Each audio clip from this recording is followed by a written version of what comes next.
Good evening, everyone. I just want to note our clock is broken, so it is 6 o'clock, so we're going to go ahead and start our meeting. And in addition, when we do go to public comments, Commissioner Bedsted has agreed to be the time keeper for that. So thank you for that.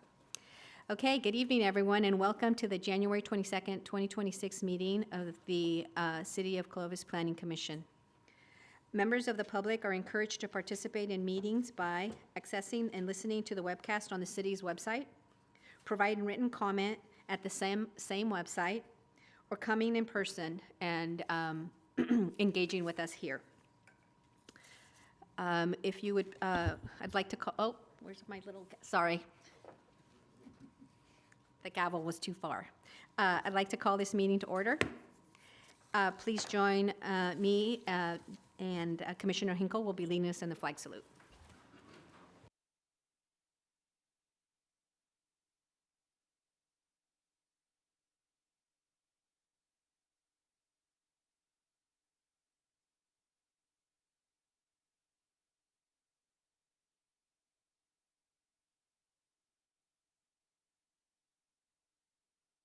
Commission Secretary, if you can call for roll. Commissioner Bedsted. Here. Commissioner Hatcher. Here. Commissioner Hebert. Here. Commissioner Hinkle. Here. Chair Antuna. Here. Thank you. Everyone's present. I'd like to open the motion to approve minutes for the November 20th, 2025 Planning Commission meeting. I'll make a motion. I'll second. I have a motion from Commissioner Hatcher and a second from Commissioner Hebert to approve the minutes from the November 20th, 2025 meeting. Commissioner Hatcher. Yes. Commissioner Hebert. Yes. Commissioner Bedsted. Yes. Commissioner Hinkle. Yes. Chair Antuna. Yes. 5-0. Commission, do we have any comments from the Commission Secretary? Good evening. Yes, there's just a couple. The first thing that I'd like to do is I'd like to request if we can consider item 3 regarding the map extension first. It should be a quick item before we hear item 2, so I'd like to request if we can make that change. Okay. And then I just wanted to provide a quick general plan update. So we have our next upcoming General Plan Advisory Committee meeting next week on Thursday, January 29th at Transit. Starts at 6 p.m. That'll be focused on land use, and then we have 2 following meetings regarding land use. The next would be March 5th, and then April 30th. Our website does have the information updated with the materials for next week's meeting, so feel free to go on the website, and if you have any questions, just reach out to staff. That concludes my presentation. Thanks. Very good. Do we have any comments from the Planning Commission? Okay, very good. Now we're going to move on to the public comment period. This is an opportunity for members of the public to address the Planning Commission on any matter within the Planning Commission jurisdiction that is not listed on the agenda. In order that everyone be heard, please limit your comments to 3 minutes. Anyone wishing to be placed on the agenda for a specific topic, please contact the Planning Division. Do we have any comments from the floor?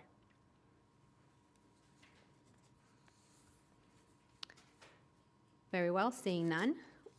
We're going to now move on to our public hearing portion of the meeting.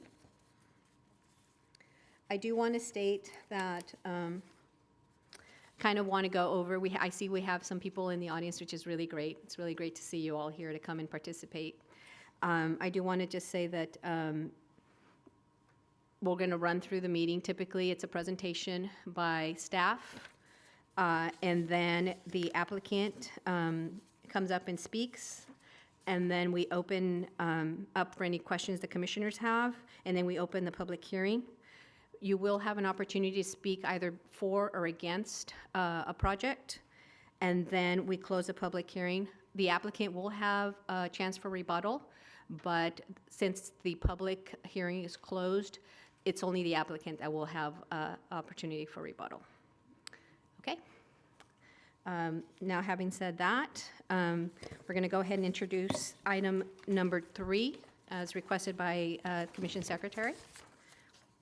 Consider approval of tentative track map 6364, a request to approve a 1-year extension to the approved master vesting tentative track map 6364 associated with 310 acres of land bounded by Leonard Avenue on the west, Thompson Avenue on the east, Gettysburg Avenue on the north, and Ashland Avenue on the south. Home Place Holding LLC, applicant, Four Creeks, Inc., representative, Dog Creek Land and Farming LLC, owner, and Tiffany Williams, welcome, presenting. Thank you. Good evening, Chair Antuna and Commissioners. Before you tonight is a request to approve a 1-year time extension to allow the applicant additional time to timely file their improvement plan and final map. The project is associated with approximately 310 acres of land, which is generally bounded by Gettysburg Avenue to the north, Thompson Avenue to the west, Ashland to the south, and Leonard Avenue to the west, Thompson to the east, if I misspoke. The project is surrounded by developing residential adjacent to the north and the south, primarily agricultural to the east, and Clovis East High School to the west. The project is a 1,174 lot, single-family residential subdivision, including future phased multifamily, 5 acres of neighborhood commercial, related parks and open space, as well as an existing 25-acre site that will be retained by the current owner.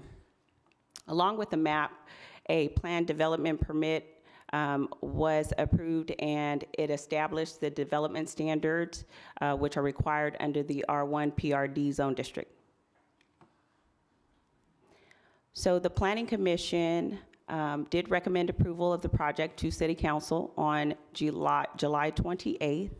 The City Council approved the project on September 19th of 2022. The approval was valid for 3 years with up to 6 1-year extensions.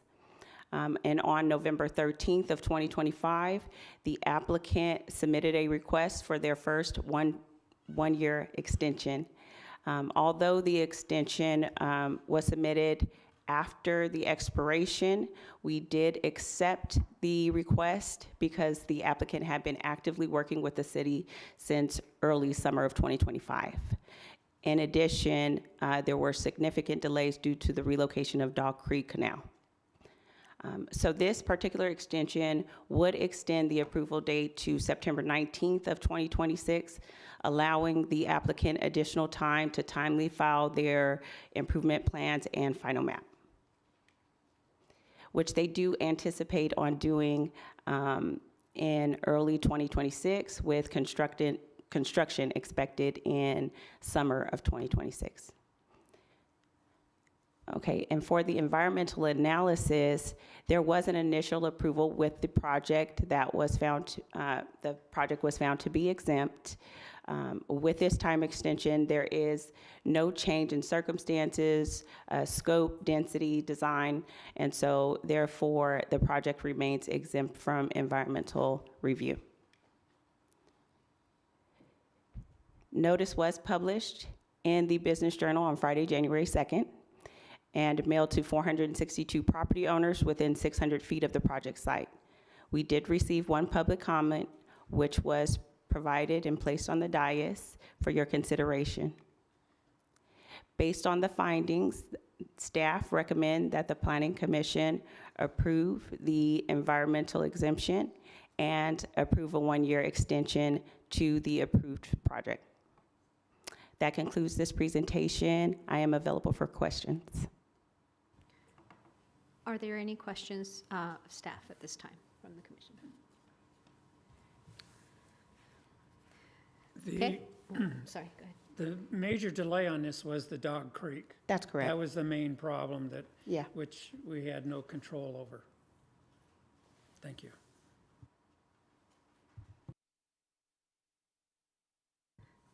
Okay, we're going to go ahead and open the public hearing. Is the applicant present?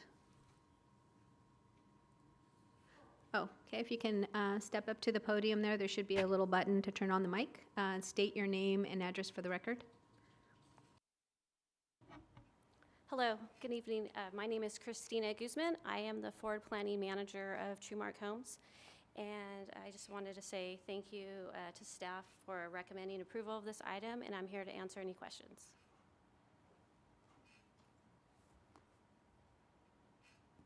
Okay, I see none. Go ahead and have a seat. All right, Thank you.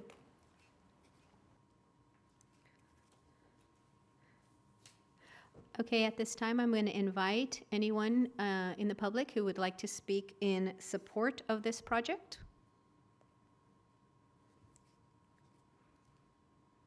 Okay, seeing none, I'd like to invite anyone who would like to speak in opposition of this project. Seeing none, we're going to go ahead and close the public portion and bring it back to the commission for a vote.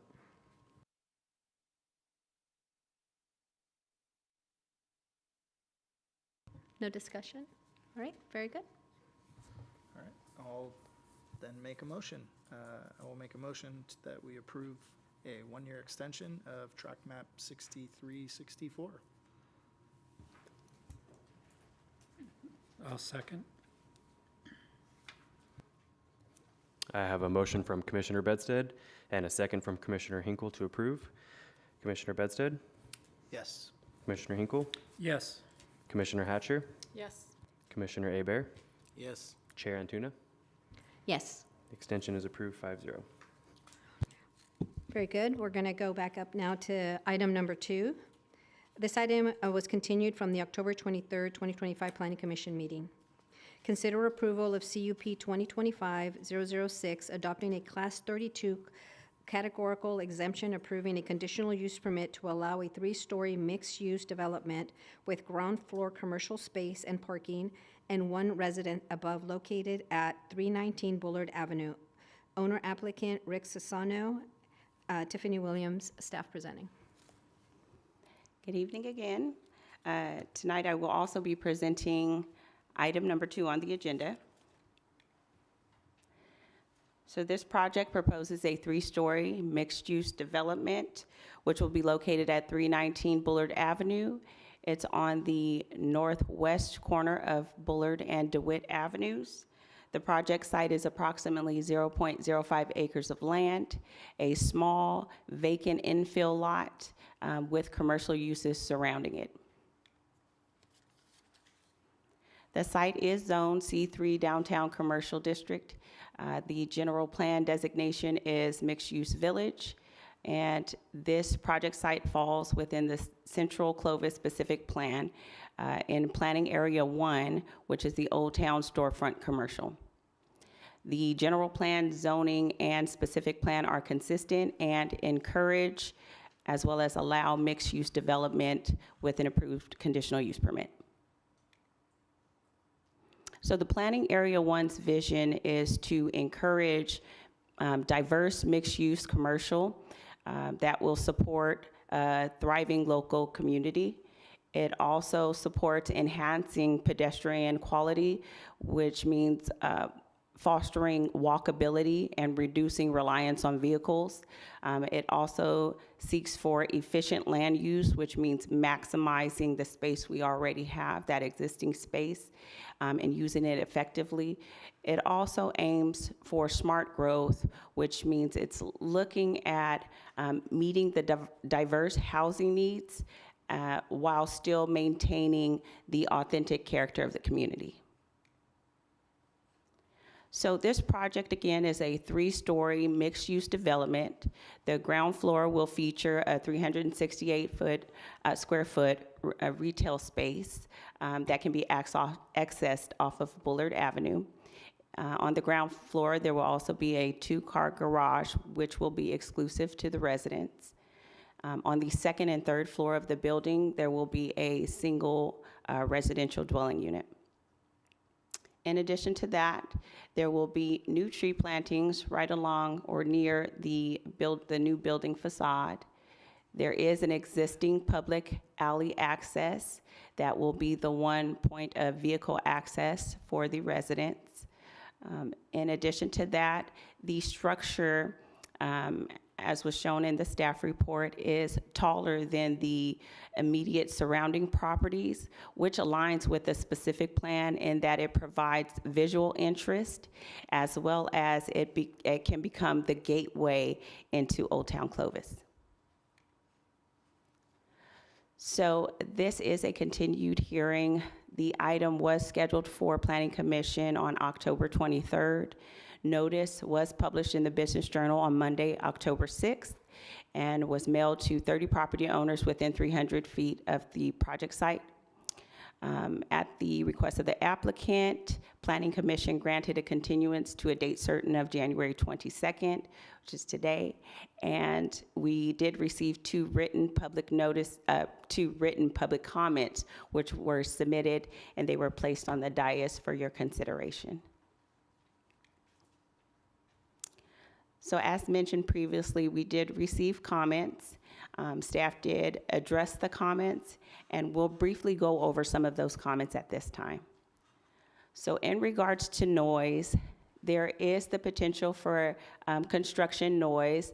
Those impacts will be temporary and limited, as the applicant will be required to adhere to Clovis Municipal Code, which provides construction hours as well as noise standards. The project as well will be conditioned and has been conditioned to operate in a manner that complies with the Clovis Municipal Code.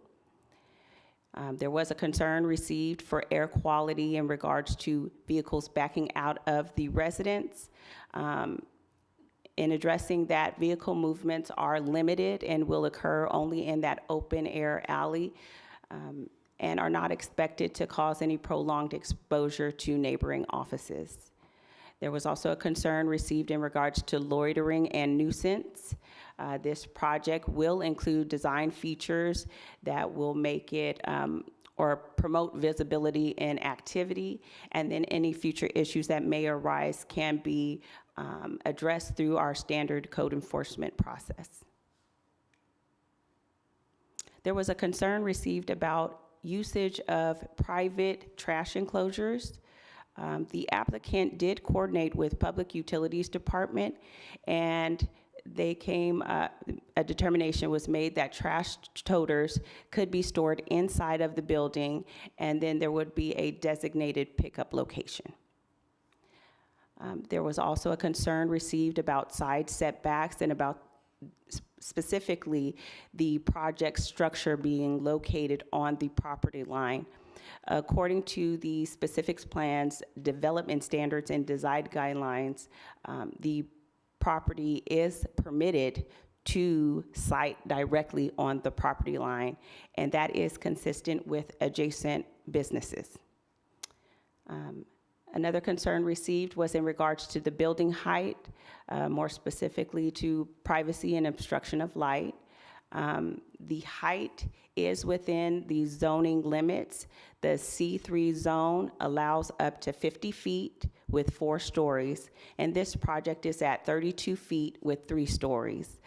So it does meet the zoning regulations as well. The specific plan, the goal is for varied building mass, as well as mentioned before, the specific plan calls out taller buildings amongst shorter buildings for that visual interest.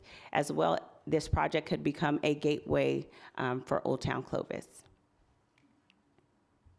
So there was a concern received for the commercial space, that there might be a potential for a bar to go in. Per the operational statement that was submitted, the commercial space will be light retail, which is a permitted use. Uses such as bars do require a conditional use permit, and that would then go through a public hearing process such as this, and it would require approval before any type of permitting was granted. There was another concern about the alley usage. The alley is a public alley, which is designed for vehicular access. The project is required to have a 26 feet backup space, which the applicant has provided to allow safe ingress and egress. And the limited trip generation is not expected to exceed the alley's functional capacity. There was another concern received in regards to the parking. There is no fixed minimum parking requirement for parking spaces in the code.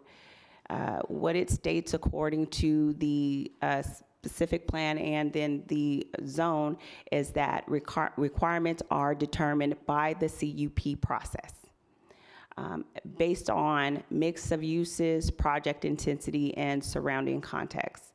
And so for this particular project, what we looked at was it is near public transit. It's a small site.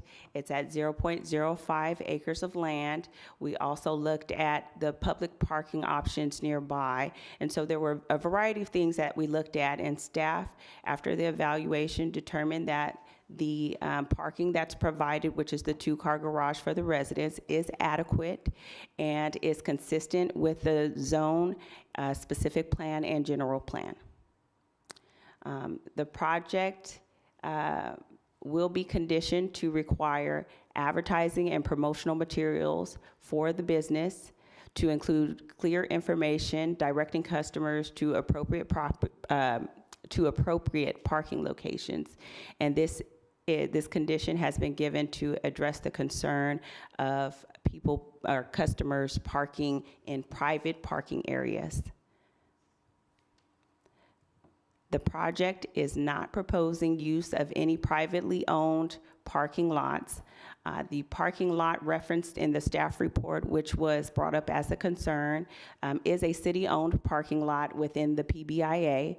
It's located in the northeast corner of Bullard and Woodworth. Here we have an illustration of the PBIA. The peak outline is the PBIA area, and within it are the public parking facilities. Parking lot 2, which is referenced in the staff report, is the orange highlighted area. And it's located, again, in the northeast corner of Bullard and Woodworth. And here is a aerial view of the project location with the yellow dashed lines, and the parking lot 2 on Bullard and Woodworth. This is kind of to show the distance between the project site and the parking lot 2, as well as to demonstrate that this is a city-owned parcel. It is not privately owned.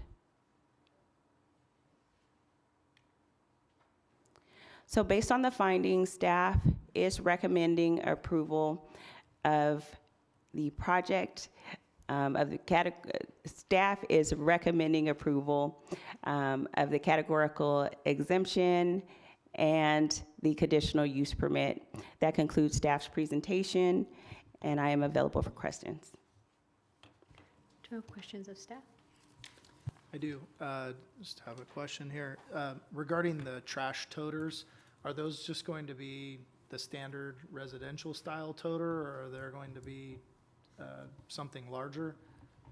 What's planned there? Because you mentioned that they would potentially be stored inside and then moved elsewhere. I'm just wondering what the logistics look like. They will. I'm going to defer to engineering to provide a response. What was worked out was a standard residential toter. They were able to prove that the capacity of those toters will serve both the residents and the commercial. And then would those be singular for each resident, or would they have to acquire multiple? Correct me if I'm wrong, Tiffany, it is a singular residence? It is a single residence. It will have 2 bedrooms, but it is one residence. Okay, so it's Yes. not actually, okay, my misunderstanding. And then where they'll be moved out on pickup day, and they'll be subject to being reclaimed and stored That is correct. within what duration? I will defer to engineering for the duration. Duration would be like every other standard toter pickup. Okay, but they'll be, they will have to conform to pulling them off the street or Correct. wherever they're being staged and move back within Correct. accordance with our city code. Yes. Okay, thank you. A follow-up to that. It actually also involves the toters, but I guess what kind of study, or you mentioned there was, I don't know, you called it something, I'm sorry, I didn't write it down, but that it was determined that a standard household toter would be able to service both the commercial use and the household? Or are you saying the commercial use will have its own separate toter?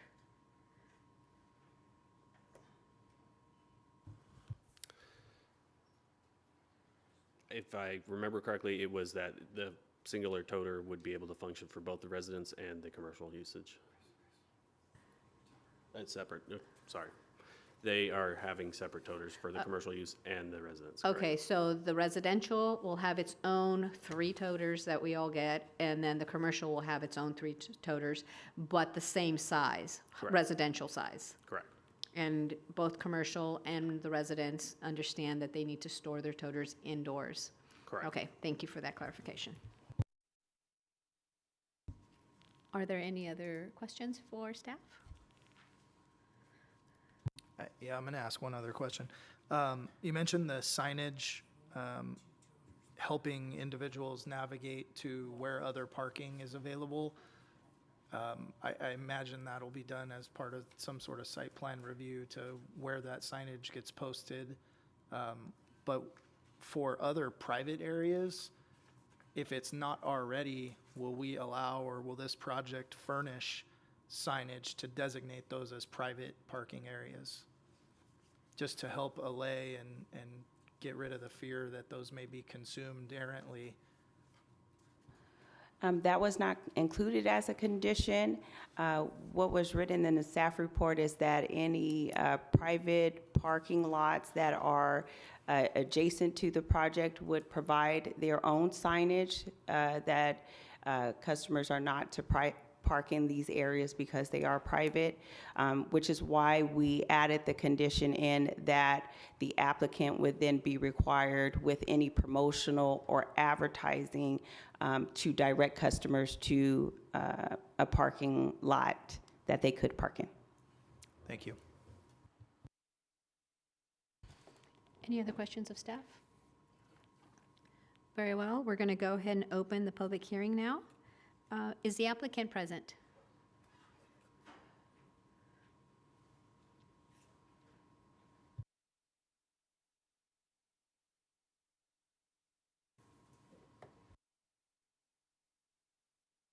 There should be a button right there. Please state your name and address for the record. Good evening, members of the Planning Commission. My name is Paul Hologen. I'm the principal architect of Paul Hologen Architects, 265 East River Park Circle, Fresno, California, 93720. With me is my colleague, Mark Hologen.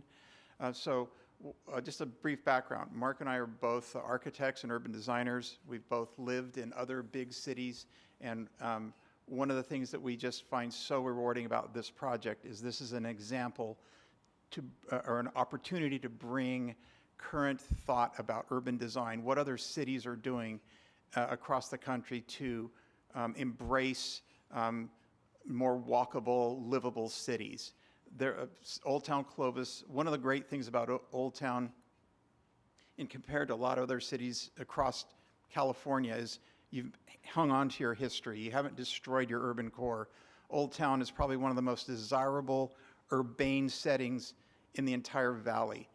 Our goal as architects and designers is to reinforce what works about Old Town, not to destroy it, not to change it, not to alter it, but to capitalize on it. And one of the things that stands out is that your general plan, which embraces kind of the new urbanism, which is really all about creating a sense of place, about walkability, about creating rich, vibrant environments. We have an infill site here. It's very small, it's very challenging. And what our goal in working with the owner has been, how can we maximize on this opportunity to take this really difficult site and make something wonderful out of it, to make a gateway building that will really enhance the character, the image of Old Town. And I wanted to just briefly read a couple of policy points in your general plan that talk about smart growth. And the definition of a smart growth development is one that creates a range of housing opportunities and choices. That's what we've done. Creates walkable neighborhoods. We've pulled the building back from the street. We've created this place between the street and the building facade where people can interact and create street life, which is one of the things you're trying to accomplish through your general plan. It encourages community and stakeholder collaboration. It fosters distinctive, attractive communities with a strong sense of place. The architecture we've chosen for this building really speaks of Clovis's history. It uses wood, it uses metal, it uses brick, traditional materials that are part of the fabric of Old Town. We make development decisions based on fair, cost-effective applications of different building materials. There's a mix of uses. That's what's embedded in your general plan, and we've created a small commercials place that will never be a bar. We don't know where that came from. The idea is it will be a small commercial office. It preserves open space. It provides a variety of transportation choices. Not everybody will drive a car. Some people walk, some people ride bikes. Not everyone needs a car, and I think that's one of the brilliant components of your general plan is it's beginning to recognize how people are going to live in the 21st century. It takes advantage of compact building design. To get that much building on a small infill site is doing exactly what is in your general plan. It enhances economic vitality of the region. Rather than a vacant site that generates nothing, this will now be a place that generates revenue. It supports actions and encourages environmental resource management. That site, instead of that site just sitting there vacant forever, it's going to now become a gateway to Old Town. So we're proud to be part of it. We'd love to answer any questions you have. Thank you. Does the commission have any questions of the applicant? I'm just going to ask in follow-up to your statement about that there won't be a bar and there will never be a bar. Would you support, as part of a condition of approval, that statement? Yes? Thank you.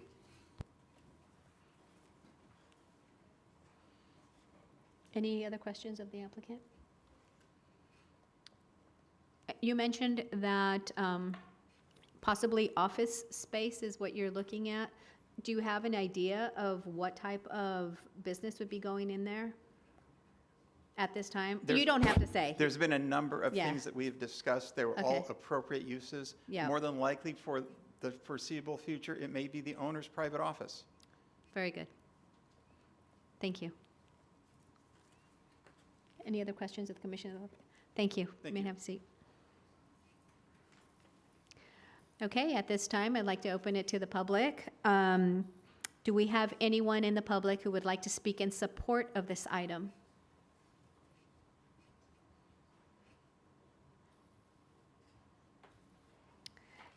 Okay, do we have anyone in the public who would like to speak in opposition of this project?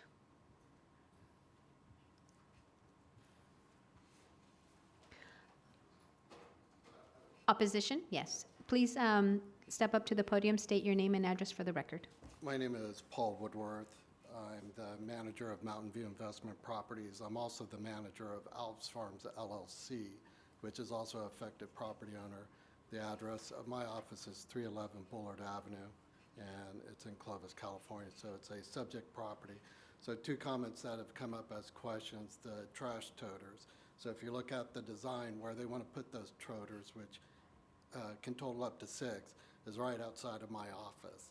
So if I had to sit there and view those and listen to the trash trucks, as I already have to do, that's a major inconvenience. As I stated in the October meeting in my comments, the construction of this property will affect the alleyway, the ingress and egress of that property. My parking lot is there. I only have 5 spaces. The street parking is already occupied by the other properties, including the one that just leased out across the street. So there's no parking, there's no ability to deliver materials without impacting my business. And I have clients coming 7 days a week to my office. So it will impact my business. The noise alone, when he did his soil testing, I had to disconnect off of a phone call with the IRS for a client that I had been on hold for over 2 hours, and they refused to talk to me because of the noise level. Not to mention the testers blocked the alleyway, blocked my driveway, parked in my spots, and refused to move after several times of requesting it. Then you also bring up the parking, that there's no parking, it's private. Well, his private parking has to back into my spots. I own the building at the corner of Bullard and Woodworth, across the street from the PBI public parking. That lot is already overcrowded. You have Michelangelo's, you have the buildings across the street, you have the rodeo car wash, you have the church. So already there's an overflow problem at that parking lot. And what happens? They come into my private parking lot at 536 Woodworth, and they're constantly occupying. And for me to have to put up more signage, as Tiffany said, to address his parking, for me to put up more signage to tell people not to park in my spots because there's no place else for my tenants or myself or my customers to park. So now I have signs at Woodworth, and I'm constantly, on a daily basis, having to tell people to get out of that parking lot. Not to mention the adjoining property owner got me sued from one of their customers because they were not controlling their customers on their property. So I'm going to have the exact same issue with this property. There's no parking, there's no place for these people to park, and for the architects and the city to say, well, we're going to push them up the street, now you're just going to push them to my other property, and you're going to create a similar issue for me there. And to say that he's going to have it as a home office, so is it a commercial mixed use or is it a house? Because I just had to back out of another property in Clovis on Bullard that I purchased, because after I spoke with city staff, they said, if it's a house, I can't put an office behind it, and I can't build a garage. So, but he can put in a 3-story building, call it commercial, and he's the one that stated he was putting a bar there. 3 other individuals walked into my office, thought I owned that property, and said I was putting the bar in. I corrected them. So now it's retail, but really it's going to be a home office. So is this a house or is it a commercial real estate property? Because my property is commercial real estate, and I conduct commercial business there. I'm a one-man office. This is how I make my living. And if I can't have clients parking in my parking spaces or gaining access to my property or having to walk 4 blocks because it's all congested, come on, you put me out of business. Those are my comments. And I also submitted a letter from my legal counsel. That's also part of my comments. Thank you. Thank you. Do we have anyone else who would like to speak in opposition of this project?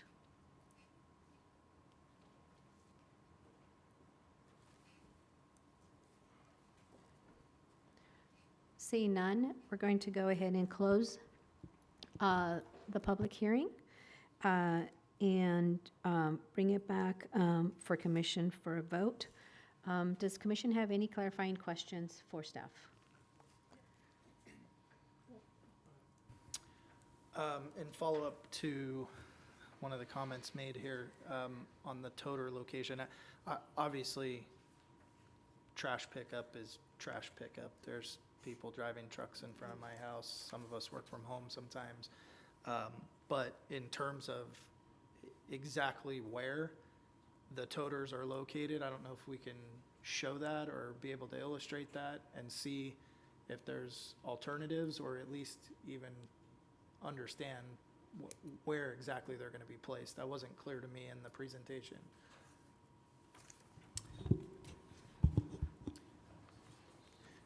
So as Mackenzie here is highlighting, the areas in red is where they're going to pull the trash toters to.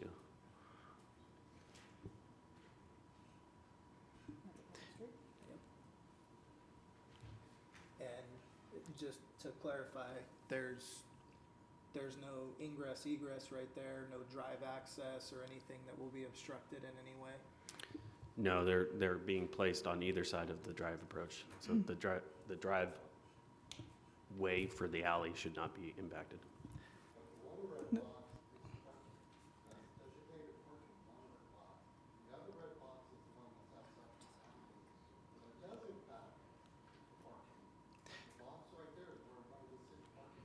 Sir, we appreciate your comment, but that period is now closed. Chair, if I may. Yes. So first of all, the toters cannot block the drive aisle, period, right? So we'll work with the applicant, if the commission chooses to approve the project, to consider relocating those toters to a different site. Having said that, it is important to note too that this is a public street. Everyone puts their toters out there, right? They have to remove them by noon the next day, right? So regardless, we will work with the applicant, if this project is approved, to pick a different site to help accommodate Mr. Woodworth's concern on that issue. And George, I appreciate that clarification. I think, you know, those that know me, you know, sometimes we are looking for common ground. Not everybody wants that, but when we're trying to find ways to integrate old with new, I want to be thoughtful and look at where we can make concessions and where those make sense. So if there is a way to, yes, it is a public street. I wanted to clarify that. I wanted to clarify we're not blocking drive access. If the one set of toters is going to potentially obstruct parking, hearing as, yes, there is some congestion there, then let's be thoughtful about, even if we had to walk a little bit further to move those toters down the way. But at some point, we may just be where we are. And, you know, I think, you know, my ask is just, if this does go forward, we seek alternatives that make sense for everybody. Okay. Yep.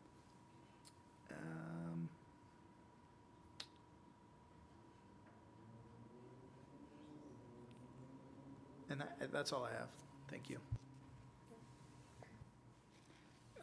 There's no green toters, because there's no lawns stuff, so there's just the 2 toters that they'll have. Can we get clarification from the city on that?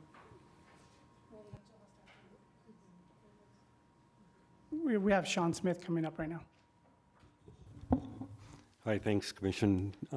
Maybe if I could help with that. The green is often associated just with vegetation clippings, but it also includes organics, so like food waste.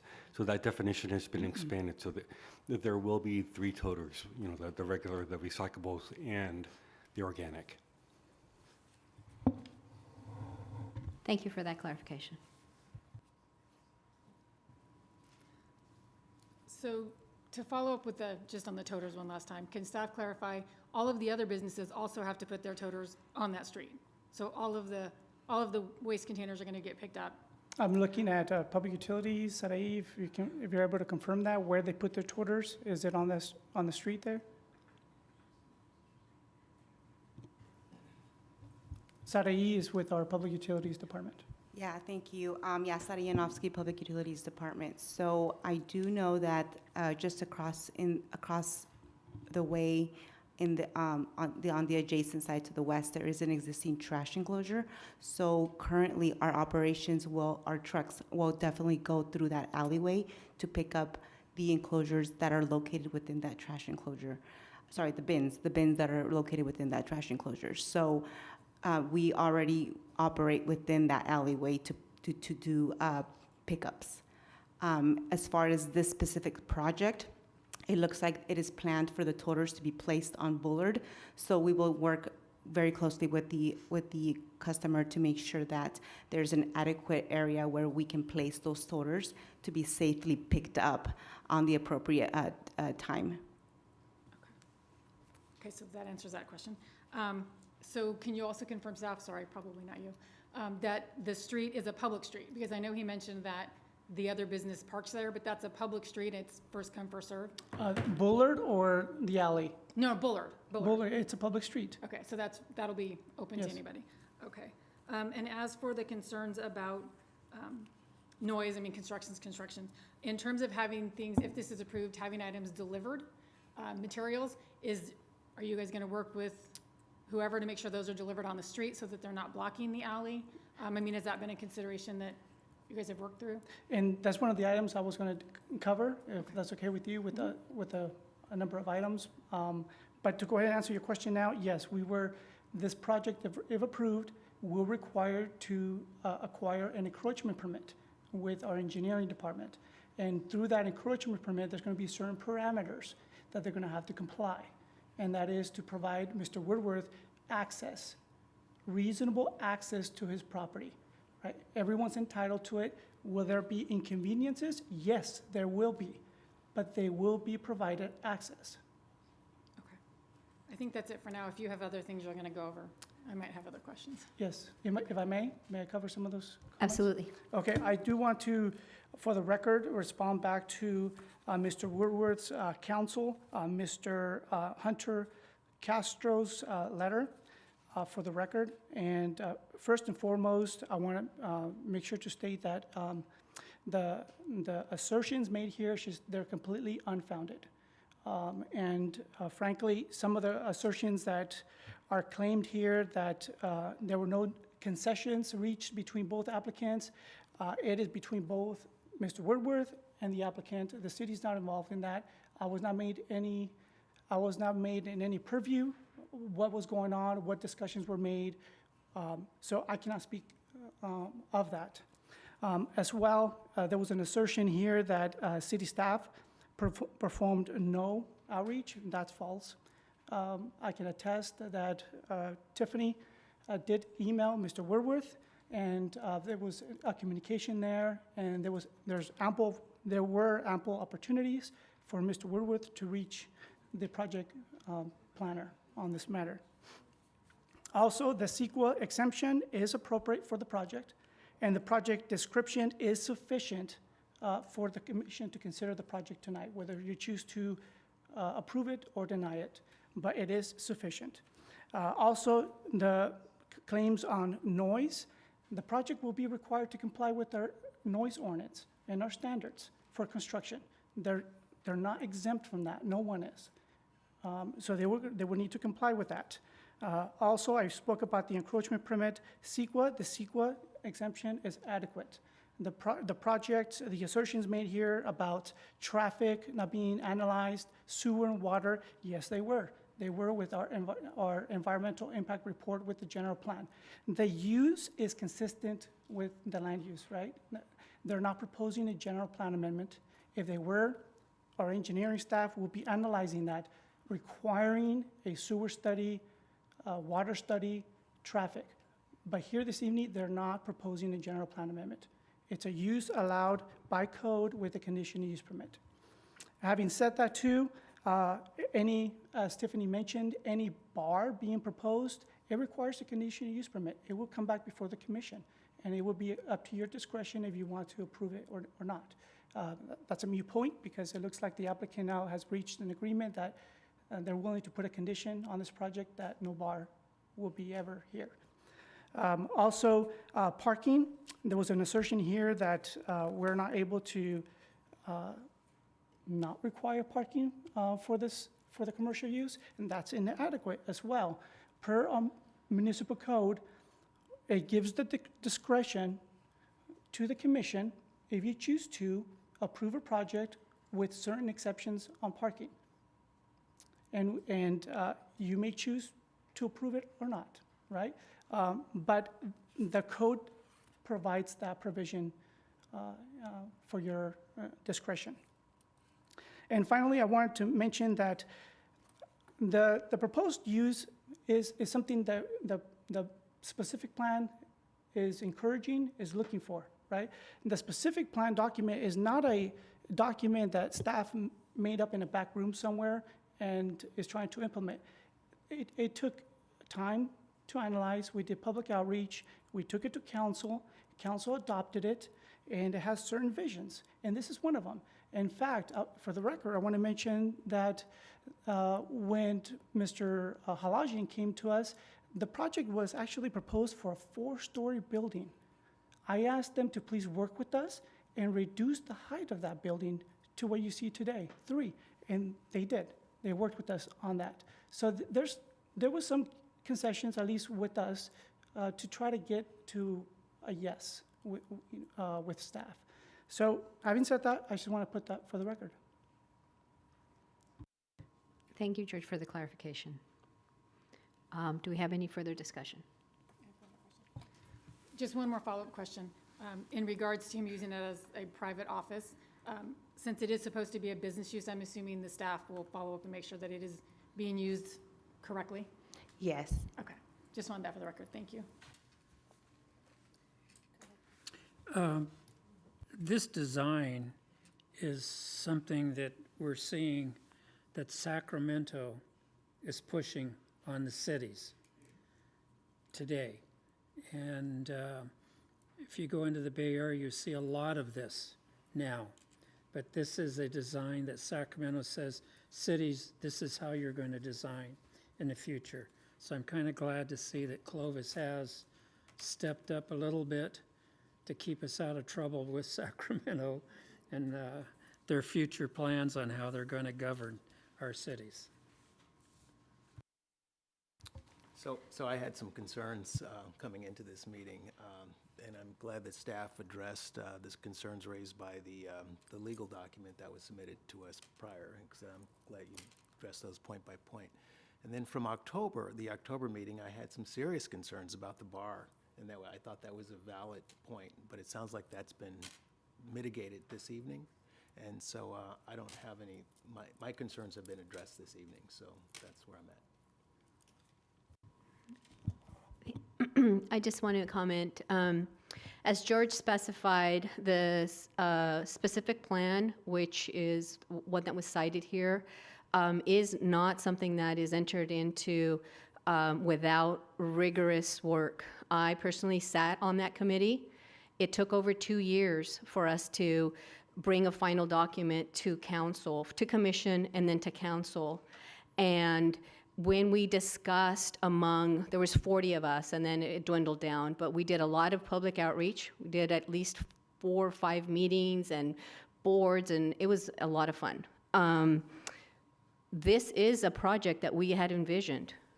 We have a lot of constraints in Old Town where the buildings are the buildings. There's nowhere else to put anything, and we have businesses that have been there for generations, right? So anything new that comes in and is an infill and generates more business. I love that you put in some residential because, we need that downtown. We visited a lot of cities that have mixed use and how they, when we spoke to residents as we were, walking down the streets and asked who lived in there, and they just really enjoyed having that mixed use. So this is a vision of what when we just sat on this plan and what we envisioned for our city. And as Paul said, good, we're going to check off some other boxes, but I like this project, so we can move for a vote if you're ready. I too came into the meeting with some concerns based on documents we'd received and things I read. I didn't have concern about a bar because that would have been the smallest bar in the history of the universe. But hearing a lot of the comments, George, that you made, allays a lot of my concerns. Personally, I like to see mixed use. I wish we saw a lot more of it. It's something that's great to see, especially in Old Town. And from the documents, this has been a vacant lot for, I believe, over 20, 25 years. So it's good to see something finally being built there. So I have no concerns at this point moving forward. Chair, if I may, one more comment? Of course. Okay, so if the commission chooses to approve this project, we want to protect Mr. Woodworth as much as we can, right? Minimize his impacts. Just going back real quick to the encroachment permit and that alleyway too. Just for the record, it's a public right-of-way too, right? However, it's important to note too that when Mr. Woodworth's building went up, he did block the alley there for a period of time as well. What I'm trying to say here is if this project gets approved, we will also work with the applicant to minimize the impacts to Mr. Woodworth.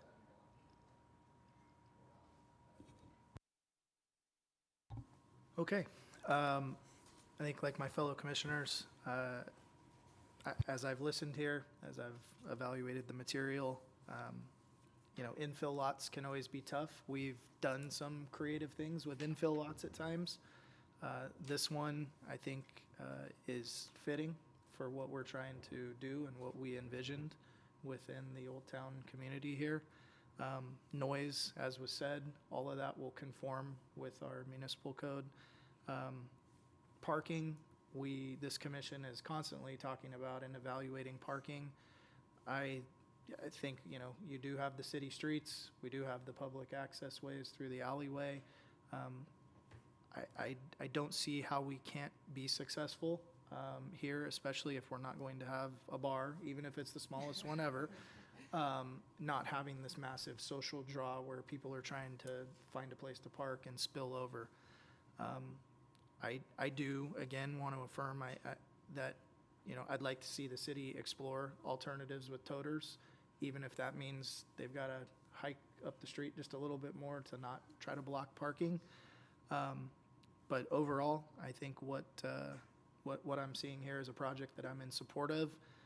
I will, since it was stated as one of the more significant concerns, and also affirmed by the applicant that they will not put a bar, make a motion, if everyone's prepared, that we will approve this with an additional condition to not have a future CUP requesting a bar in this location. So I'll try to make that right now as succinctly as possible. So I motion that we approve CUP 2025 TAC 006 with an additional condition of approval that no subsequent CUP requesting a bar in this location will come before the commission. And Commissioner Bested, and also to confirm that a condition that staff will work with the applicant to reconfigure the toter plan to ensure that minimal impact to Mr. Woodworth happens. Mr. Woodworth and city Okay. public parking, yes. Okay.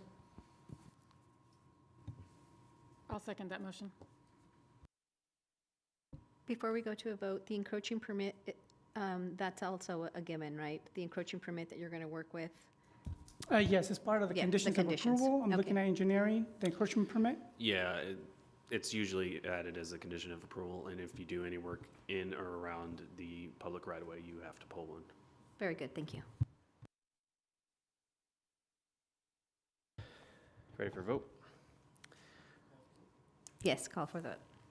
I have a motion from Commissioner Bedstead and a second from Commissioner Hatcher to approve conditional use permit 2025-006 with the additional conditions.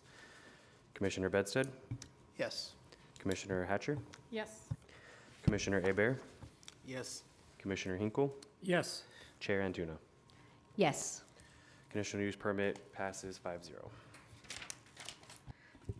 Very good. At this time, thank you, everyone, for coming out. We love to see your faces out here, so thank you for coming. At this time, we'd like to adjourn the meeting at 6:57. We'll see you here next time, February 26th at 6 p.m.